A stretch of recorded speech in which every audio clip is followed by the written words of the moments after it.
청각, 또 언어 장애인들은 상대적으로 의사소통이 쉽지 않다 보니 범죄 피해를 신고해도 수사가 늦어지는 등 또 다른 피해를 겪고 있습니다.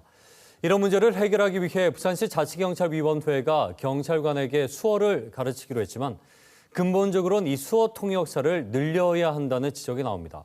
보도에 강혜수 기자입니다. 2017년 청각장애인 500여 명이 100억 원에 가까운 투자 사기 피해를 본 행복팀 사건.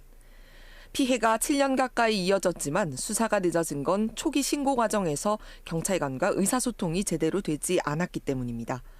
장애인들은 피해 사실을 제대로 전달하지 못했고 수사관들은 사건을 단순 채무관계로 오인했습니다. 수사 시작 후에도 어려움은 계속됐습니다. 수어 통역사를 구하기 어려워 수사관이 A4 용지 수십 장에 글로 써가며 하루 10시간 넘게 조사를 해야 했습니다. 통서가 숫자가 한계가 있다 보니까 시간도 많이, 그리고 특히 피해자한테 이렇게 일람시키고 그다음에 다시 반복적으로 다시 저희들이 확인하고 하는 절차가 조사에 많은 시간이 주로 걸리고요.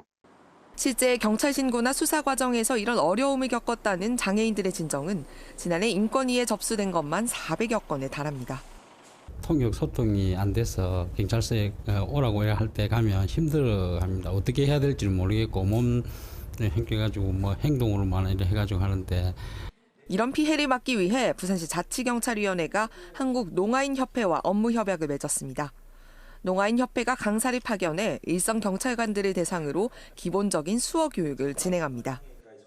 또 협회는 경찰서에서 수어 통역을 요청할 경우 통역사를 곧바로 지원하기로 했습니다.